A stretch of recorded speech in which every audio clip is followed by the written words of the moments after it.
Bismillahirrahmanirrahim. Assalamualaikum warahmatullahi wabarakatuh. Selamat sore dulur-dulur sekalian. Gimana kabarnya? Semoga sehat dan bahagia selalu. Hari ini kita mau bahas masalah penanganan ayam ketika hujan. Nah, yang perlu kita ketahui bahwa musim penghujan itu pasti hujan gitu loh. Musim penghujannya itu pasti ada. Dan hujan, apalagi hujan lebat, hujan 2 hari 2 malam itu kemungkinan dan pasti ada gitu kan. Nah, kita nggak boleh menyalahkan adanya hujan gitu kan, karena segala macam sesuatu itu salah itu tetap ada di kita teman-teman. Karena kalau di muslim kan nggak boleh mencela hujan kan, ada larangannya buat mencela hujan. Jadi ketika hujan itu kita berdoa supaya hujannya itu menjadi rahmat buat makhluk-makhluk yang ada. Nah, penanganan ketika di musim penghujan, terutama ketika waktu hujan, itu yang pertama yang jelas ya, itu pakan yang cukup yang pertama loh. Jadi jangan sampai kejadian ayam rebutan pakan terus yang belakang nggak makan, itu pasti mati lah. Yang pakannya kurang itu. Makan termasuk minum ya, minum vitaminnya harus cukup. Vitamin itu penting, video sebelumnya tak jelaskan vitamin itu fungsinya buat apa, terus kenapa harus ada vitamin dan lain sebagainya. Nggak mau pakai vitamin buatan ya bikin sendiri vitamin, tapi wajib ngasih vitamin ke makhluk hidup itu wajib, termasuk ke kita sendiri, ke anak kita itu wajib, karena penting vitamin ini. Minuman, makanan harus cukup, lebih jangan terlalu banyak juga, karena ya namanya musim udara yang nggak menentu itu kan, ayam-ayam nanti moodnya beda-beda, nanti malah kena penyakit yang lain. Ya saya kurang tahu sih kalau kebanyakan makan penyakitnya apa, muntah apa gimana, atau pencernaannya jadi kurang baik dan lain sebagainya. Yang kedua yang jelas ya wis manajemen kandang lah. Manajemen kandang itu paling penting. Paling penting maksudnya gimana mas ya? Jadi musim penghujan itu ditandai dengan banyaknya nyamuk teman-teman.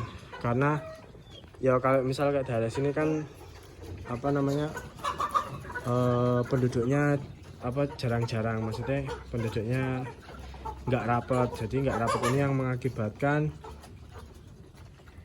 terus mengakibatkan ya ada genangan air, terus nyamuk berkembang biak lebih cepat gitu kan, yang akhirnya ya gigiti nyamuk ini gigiti ayam-ayam ini nyamuknya gitu kan. Apalagi biasanya kayak ditarget satu ayam yang kurang fit itu langsung disedot terus. Sebenarnya kalau tadi yang pertama itu udah handlingnya udah bagus, pakan dan lain sebagainya udah sehat, vitamin udah pas, itu ya kemungkinan kena nyamuk terus sakit terus mati itu kecil banget. Tapi untuk mengantisipasi supaya nggak ada nyamuk ya saya pakainya ini nih. Jadi bakaran community. Aku bakaran memang nggak terlalu sore teman-teman, kan kadang ada yang bakarannya itu jam berapa ya, jam 6 sore atau pas menjelang maghrib. Nah, karena kandangnya jauh dari tempat tinggal ya tak bakar sekarang. Karena kalau saya bakar pas mau pulang, yang saya takutkan nanti kalau terjadi hal yang tidak diinginkan, terus api merambat, naudzubillahi min dzalik, malah gagal semua. Karena ini cenderung tak taruh deket. Jadi model kandangku ini loh, nah yang ditutupi itu cuma kurang dari 3 meter. Tegak lurus sama temboknya itu kurang dari 3 meter. Tak taruh di tengah, hujan jur gitu kan, terus malah nggak bisa dipakai tempatnya. Terpaksa tak taruh sini agak-agak mepet gitu kan. Supaya apa, sebenarnya nggak ada niat sama sekali untuk menghangatkan, paling nggak asapnya ini nanti terkurung gitu loh. Ini terkurung di dalam sini ini loh. Walaupun ya wes pasti langsung keluar kayak gini nih kan, asapnya pasti keluar, paling enggak ada usaha buat usir nyamuknya itu kan. Nyamuknya itu biasanya di kolong-kolong itu kan, nyamuk sing ireng sing nyokoti botol kan loh. Nah itu jangan lupa ketika musim penghujan. Selain pengasapan ini penting, ada lagi yang penting yaitu kalau kata orang jamu-jamuan lah. Jamu-jamuan itu banyak, tapi saya pernah pakai jamu tolak balanya peternak muda, itu hasilnya juga bagus gitu. Maksudnya panenanku yang ini itu sama pakai jamu tolak bala, tapi nggak intens kayak yang sebelumnya, karena ini 300 ekor bikin jamu tolak balanya lumayan juga gitu kan. Ya sebenarnya nggak banyak sih, cuma kalau yang pertama kan cuma 100 ekor, jadi lebih intens pemberiannya dan lebih sehat. Kalau ini itu pas bulan-bulan ke 1 ke 2 tok, pas akhir-akhir tok, pertengahan tok, akhir-akhir ini wis gak tak kasih jamu lagi.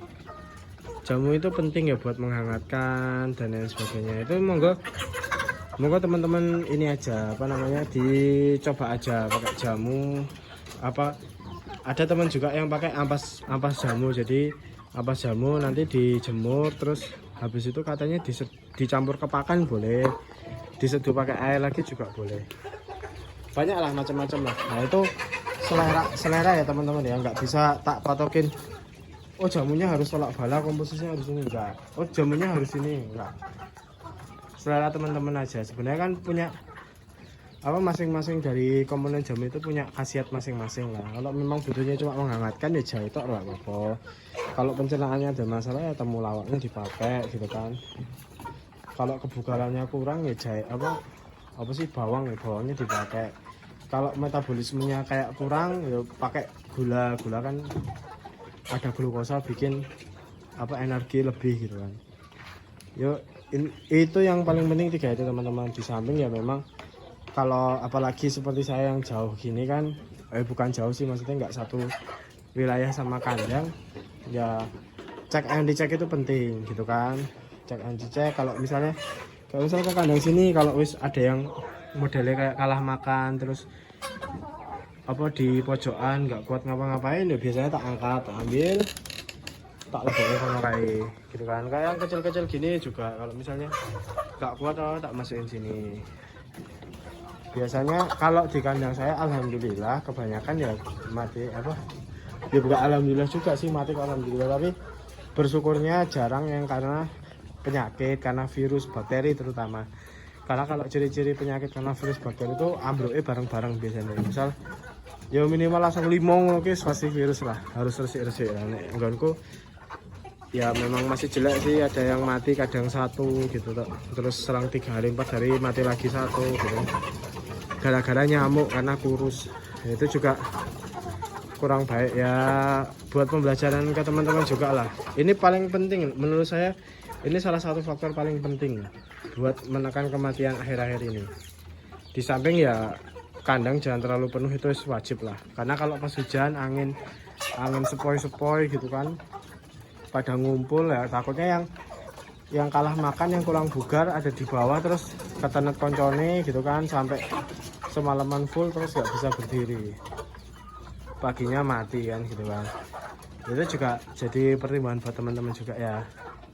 Ini nggak harus kayak gini teman-teman, tapi kebanyakan ya ada yang pakai tong minyak itu, tong minyak yang tanggung yang kecil, terus nanti dibolongi atasnya, terus dibakar, terus atasnya ditutup tapi masih ada lubang-lubangannya. Itu juga bisa berfungsi jadi apa namanya, jadi penghangat juga kan. Biasanya kandang umbaran ada tengahnya kan kalau broiler. Kalau saya pakainya botol aja ya, kayak tungku masak orang-orang zaman dulu lah sebenarnya, cuma nggak buat masak sih rencananya, cuma buat bakar-bakar. Di samping ya nanti botolnya malah tak, makin lama kan kalau panas makin bagus kan. Begitu dulur-dulur, tips dari saya. Bila ada salah kata mohon maaf. Monggo yang mau tanya-tanya, yang belum subscribe, yang mau nge-share ke teman-teman, saya sangat terima kasih sekali ya. Insya Allah pengennya sih tiap hari upload, bahkan kalau bisa pagi sore gitu kan, sehari 2 kali ben do blenger le ngerungokke video-video ra jelas kayak gini. Sekian, bila ada kata mohon maaf. Assalamualaikum warahmatullahi wabarakatuh.